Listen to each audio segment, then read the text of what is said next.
यह कहानी है एक गरीब लेकिन नेकदिल बढ़ई की। किसी छोटे से पहाड़ी गांव में रामू नाम का एक बढ़ई अपनी पत्नी रानी और 2 बच्चों बेटा सूरज और बेटी लाली के साथ रहता था। रामू बहुत ईमानदार और मेहनती था, लेकिन उसकी किस्मत जैसे उस पर कभी मेहरबान ही न होती थी।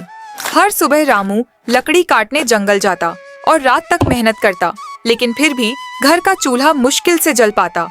रानी अक्सर चिंता में कहती, ए जी, आप दिन रात इतना काम करते हो, फिर भी हम हमेशा तंगी में रहते हैं। आखिर ऐसा कब तक चलेगा? रानी चिंता मत करो, अच्छे कर्म का फल देर से ही सही मिलता जरूर है। लेकिन गरीबी जैसे उनके घर का पुराना मेहमान बन चुका था।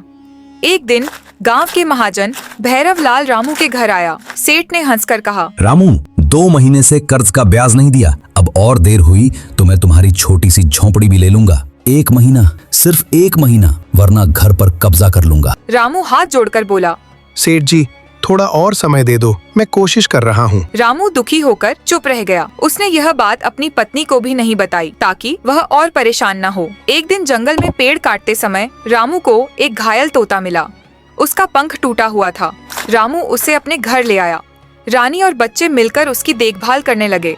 कुछ ही दिनों में तोता ठीक हो गया और उसी शाम सभी के सामने तोता अचानक बोल पड़ा, रामू, तुमने मेरी जान बचाई है। मैं एक जादुई तोता हूँ, तुम्हारी एक इच्छा पूरी कर सकता हूँ। रामू और परिवार हैरान रह गए। रामू बोला, मुझे कुछ नहीं चाहिए, बस मेरे परिवार का भला हो। लेकिन रानी को गरीबी का दर्द साल रहा था। वह तुरंत बोली, हमें धन चाहिए, बहुत सारा धन। तोते ने पंख फैलाकर कहा, ठीक है। अचानक घर में एक चमचमाता हुआ संदूक प्रकट हुआ जो सोने के सिक्कों से भरा था। पूरा परिवार खुश हो गया।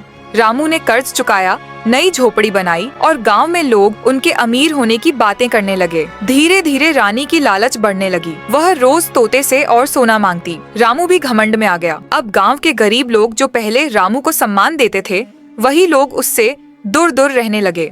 रामू लोगों पर चिल्लाता, उनकी जमीन छीनने लगा। सूरज, जो रामू का बेटा था, बुरी संगत में पड़ गया। जुए, शराब और गलत आदतों में खो गया। रामू और रानी को अब सिर्फ धन दिखाई देता था। मानवता, सहानुभूति और अच्छे कर्म सब कहीं खो चुके थे। एक दिन सूरज अचानक बुरी तरह बीमार पड़ गया। उसे एक खतरनाक बीमारी हो गई। वैद्य बोले, इस बीमारी की कोई दवा नहीं। रामू रोने लगा। मेरे पास इतना धन है, फिर भी मैं अपने बेटे को नहीं बचा सकता। वैद्य बोला, तुम कितना भी धन दे दो, इसे बचा नहीं सकते। धन बहुत है पर अच्छे कर्म कहाँ है रामू? धन से सब नहीं मिलता। रानी भी फूट फूट कर रोने लगी। उनकी बेटी लाली बोली, पिताजी, ये सब हमारी गलती है। हम धन के पीछे इतने अंधे हो गए कि इंसानियत भूल गए। अपनी गलतियों का फल तो मिलना ही था। उस रात जादुई तोता फिर आया। रामू, अब क्या चाहते हो? तुम्हारी एक आखिरी इच्छा सुनूंगा। रामू और रानी चुप हो गए। उनकी आंखों में शर्म और पछतावा था। रामू रोते हुए बोला, हमें सोना नहीं चाहिए, हमें हमारा पुराना जीवन लौटा दो। सब पहले जैसा कर दो, बस मेरा बेटा ठीक हो जाए। तोता मुस्कुराता है तुम्हें आखिरकार समझ आ गया कि सबसे बड़ा खजाना अच्छे कर्म है। और वह गायब हो गया। अगली सुबह सोने का सारा खजाना गायब, पुरानी झोपड़ी, वापस गांव भी पहले जैसा, लेकिन सबसे बड़ी खुशी, सूरज बिल्कुल ठीक। रामू और रानी दोनों रो पड़े, खुशी और राहत के आंसू। उस दिन से रामू फिर से ईमानदारी से काम करने लगा। रानी विनम्र हो गई। सूरज ने गलत आदतें छोड़ दी। परिवार खुश रहने लगा और गांव वाले फिर से रामू को सम्मान देने लगे।